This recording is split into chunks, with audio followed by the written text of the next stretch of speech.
আল্লাহর কোরআন শরীফে আল্লাহ বলতেছেন, কুল্লু নাফসিন যায়িকাতুল মাউত। সকল প্রাণীকে উদ্দেশ্য করে কোরআন শরীফে আল্লাহ ওয়াজ করেন। জীবন ভরা তো মাওলানা সাবরার ওয়াজ শুনলেন, এবার আল্লাহর ওয়াজ শুনেন। আল্লাহ সকল প্রাণীকে উদ্দেশ্য করে বলতেছেন, কোরআন শরীফে ওয়াজ করতেছেন, সকল প্রাণী একদিন মৃত্যুবরণ করতে হবে। তাহলে মহিলারাও মরবো কিনা বলুন তো? তাহলে মহিলাদের ওয়াজ শোনা দরকার আছে না? যারা এখন ঘুমাইরি চেহারার ভাগ্যটা ভালো না খারাপ? আহা, রাবিয়া বস্তি কি মহিলা ছিল না পুরুষ ছিল? রাবিয়া বস্তির তো মৃত্যুবরণ করেছে, কি বলেন ঠিক নি? কিন্তু রাবিয়ার মৃত্যু আর এই এলাকার মহিলাদের মৃত্যু এক হবে?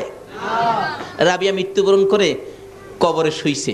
যারা দাফন করতে গিয়েছিল, দাফন করে কিছু আল্লাহর ওলি কাশপ, যাদের অন্তরের চোখে দেখে, এ চোখে না অন্তরের চোখে, তারা রাবিয়ার কবরের চারপাশে দাঁড়ায় রয়েছে।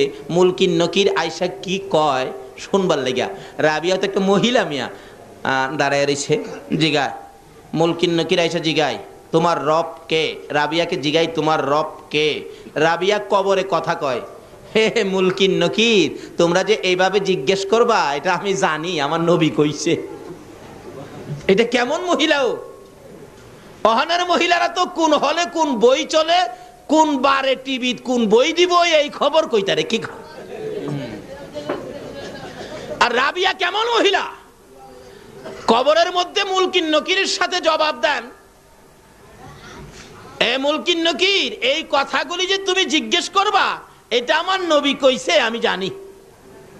শোনো, তুমি জিজ্ঞাইছো আমার রব কে, আমি রাবিয়া যদি বলি আমার রব আল্লাহ, আল্লাহ যদি কয় রাবিয়ার আমি চিনি না, তাইলে আমার কথার কোনো দাম হবে?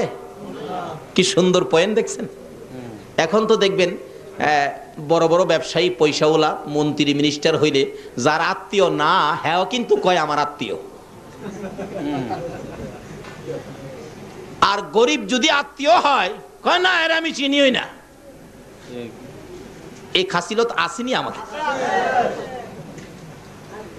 এক বেচারা বিপদে পইরা বলতেছে, মন্ত্রী সাহেব তো আমার মামা লাগে। থানার ওসি সাহেব টেলিফোন করলেন, হ্যালো স্যার, এমকটা ছেলে, এমক নাম, এরকম উঁচা নাম্বার, চেহারার গঠন এই, আপনার ভাগিনা অপরাধে ধরাত পড়ছে, আমরা থানায় আনছি স্যার, আমরা কি ছেড়ে দিব? মন্ত্রী বলেন, আমার তো বইনই নাই, তে বাইগনা হইলো কোত্থেকে? কোন কি কাহা, আমার কোনো ভাগনা বাগনি নাই। এই তো বাইগনা হিসাবে পরিচয় দিয়া দিছে মন্ত্রীর। এরকম লোক আছে না বাংলাদেশে? অহন আমি যদি পরিচয় দেই আমার রব আল্লাহ, আল্লাহ যদি কয় আমি চিনি না, তাহলে এই পরিচয়ের কোনো দাম আছে? রাবিয়া কয় কবরে, মুলকিন নকির, তোমরা যা জিজ্ঞাইছো কথা রাইট, এটা তো জিজ্ঞেস করবা শুনেছি। এখন তোমরা তো জিজ্ঞেস করেছো আমার রব কে, আমি রাবিয়া যদি বলি আমার রব আল্লাহ, আল্লাহ যদি বলে আমি রাবিয়াকে চিনি না, তাহলে তো আমার এই কথার কোনো দাম নাই। তাহলে কি করব? আমারে না জিগায়া আমার আল্লাহরে জিগাও আমি কে। আল্লাহ যদি স্বীকার করে আমার কোনো ব্যাপারে, তাইলে এটা রাইট হবে, আল্লাহর কথা রাইট। সুবহানাল্লাহ, আসতে বললেন। এই জাতীয় মহিলা পাওয়া যাবে নি 2-4 জন চট্টগ্রামে।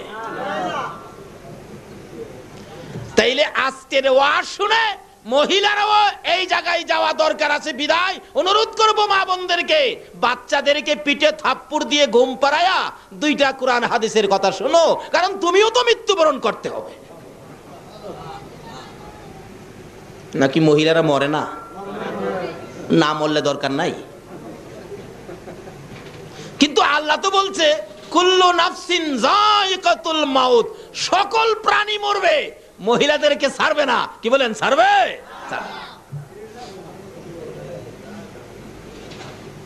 আপনারা এখানে কেউ আসেননি যে হুজুর আমি মরবো না? থাকতে পারেন, কিন্তু কাজ হবে না।